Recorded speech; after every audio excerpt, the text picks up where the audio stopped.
In this video, we're going to distinguish between natural numbers, whole numbers, and integers.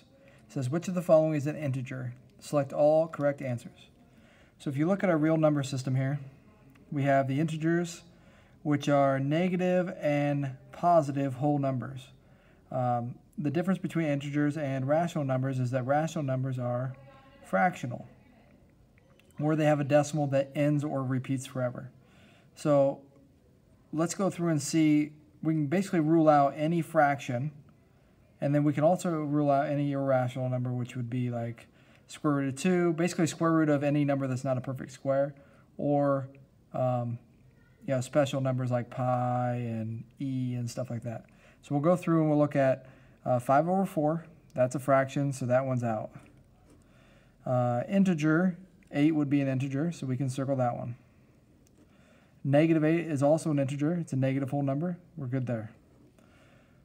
29 over 4, fraction.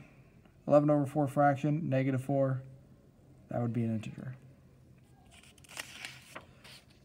Now it wants us to find the whole numbers. Well, if you look at our real number system here, we've got whole numbers, which would be 0, and then all the natural numbers. So 0, 1, 2, 3, 4, so on and so forth. So any whole or any natural number above 0, or 0 and above, would be a whole number. So we're looking for any negative number, that's an integer, that's out.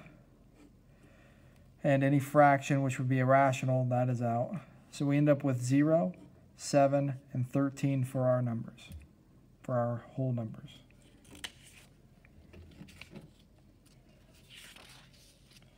And now we're going to look for natural numbers. So natural numbers are all the counting numbers,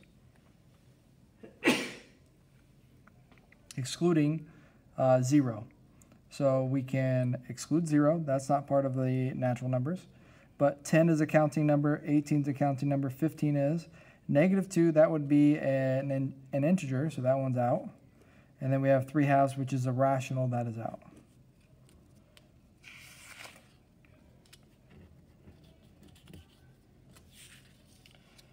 And now they want us to find rational numbers. So what we're looking for with the rational numbers is we're looking for a fraction or a decimal that repeats forever or ends. We have a fraction right here, so that's automatically irrational. And then we have a repeating decimal. It goes 63, 63, 63, so that is a rational. 6 is also a rational number because 6 is a whole number, which is inside the integers, which is inside the rationals, so 6 works. 0.262662666, so notice that it is not repeating, so that's a irrational number, that's out. 0.32322322, notice that the pattern's not repeating, that's irrational, and root of 17 is also irrational.